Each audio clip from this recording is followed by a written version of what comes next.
Shalom, selamat malam Bapak Ibu Saudara-saudari yang kasih Tuhan. Jumpa kembali dalam Renungan Malam Pendeta Dr. Erastus Sabdono bersama saya Z Ferry. Malam hari ini bertemakan Jaring Tuhan. Sejatinya Tuhan yang Maha Kuasa bisa tidak membutuhkan kita. Pemazmur mengungkapkan hal ini dengan kalimat, "Jika aku melihat langitmu, buatan jarimu, bulan dan bintang-bintang yang kau tempatkan. Apakah manusia sehingga engkau mengingatnya? Apakah anak manusia sehingga engkau mengindahkannya?" Mazmur 8 ayat 4 dan 5. Allah sama sekali tidak mencari keuntungan dari kita. Allah bisa tidak perlu memanfaatkan kita, sebab Dia telah memiliki segalanya. Allah itu Maha Kuat, Maha Kaya, memiliki segala sesuatu tanpa batas. Coba kita renungkan. Allah sama sekali tidak mencari keuntungan dari kita. Tetapi Allah memberi segalanya bagi kita. Kasih Allah tidak akan pernah dapat kita pahami. Tidak akan pernah dapat kita mengerti. Memiliki Allah seperti ini tentu satu-satunya Allah yang benar. Tidak ada Allah selain Dia. Allah Abraham, Allah Ishak, dan Allah Yakub. Allah Israel. Yahweh namanya. Elohim Yahweh. Allah Yahweh. Kita bersyukur kita sangat beruntung mengenal dan memiliki Allah seperti Dia. Dan dimiliki oleh Allah seperti Dia yang juga menjadi Bapa kita.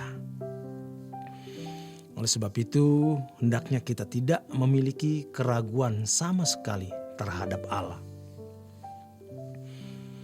Tidak memiliki keraguan sama sekali berarti bukan hanya kita percaya kuasanya, pemeliharaannya, dan perlindungannya, melainkan juga kita mau mengikuti jalannya. Kita mau mengikuti jejak hidupnya. Dia tidak mencari keuntungan. Sebaliknya, Dia mau kita hidup di dalam berkat-Nya. Dalam Yohanes 10 ayat 10, Tuhan berkata,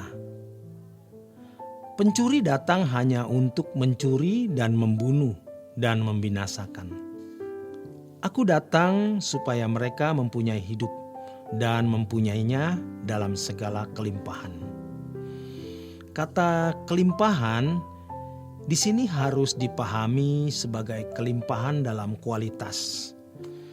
Tuhan ingin memberikan kepada kita hidup yang berkelimpahan dalam kualitas. Oleh karenanya tentu kita tidak bisa hidup suka-suka sendiri. Lalu kita bisa hidup di dalam berkat-Nya. Ada aturan, tatanan, dan etika kehidupan dalam bertuhan. Satu-satunya jalan untuk memperoleh semua yang Allah sediakan bagi kita adalah hidup di dalam kesucian-Nya. Dimulai dari hal-hal yang kita pandang salah, jangan dilakukan. Hal-hal yang bisa menyakiti, melukai orang, jangan kita lakukan. Hal yang membuat orang lain tidak sejahtera, jangan kita lakukan. Sesuatu yang membuat orang lain dirugikan atau merasa dirugikan, jangan kita lakukan. Dimulai dari hal itu. Sampai nanti Tuhan akan memimpin kita pada tingkat-tingkat kesucian yang lebih tinggi lagi. dalam standar kesucian Allah.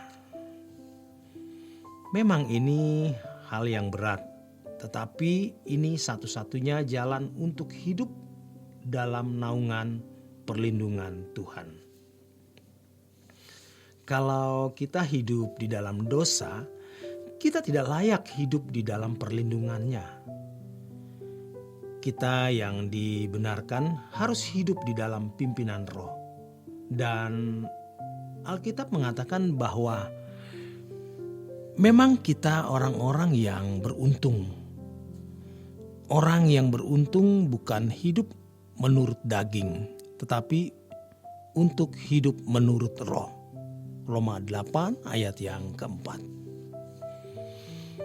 Tuhan mau membawa kita ke tempat yang nyaman, yang baik, tetapi kita menolak, lari.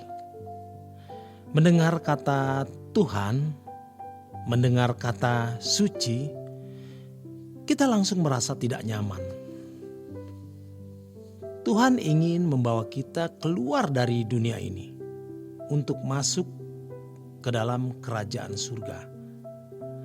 Dalam Yohanes 14 ayat yang kedua dikatakan demikian.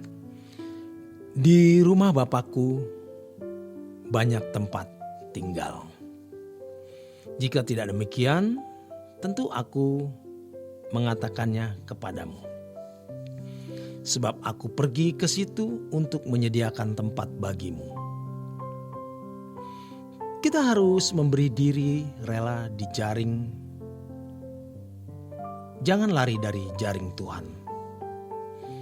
Doa pagi, kebaktian di mana kita mendengar kebenaran yang murni adalah jaringnya Tuhan. Jangan kita lari daripadanya. Neraka itu lebih dahsyat dan mengerikan daripada bom. Mengapa kita tidak bisa siuman? Periksa diri, bertobat, doa pribadi, menyembah Allah yang mau menangkap kita, membawa kita ke dalam kerajaan surga. Tuhan pakai jaring doa, jaring kebaktian, jaring suara kebenaran supaya kita masuk surga. Mengapa kita tidak mau? Mengapa kita lari? Hal-hal tersebut adalah jaring yang membawa kita ke dalam kekerajaan Allah. Ditambah lagi dengan fenomena baru-baru ini, ricu di sana sini, pandemi yang hampir melanda seluruh negara di dunia. Kiranya hal ini mengingatkan kita bahwa dunia ini tidak nyaman. Kita tidak usah menunggu adanya perang dunia ketiga atau bencana lain yang menggugah perasaan takut kita. Ketika kematian menghampiri kita, itu pun sudah dahsyat. Sebab kematian adalah akhir zaman setiap manusia. Demikian kebenaran firman Tuhan. Selamat berjuang.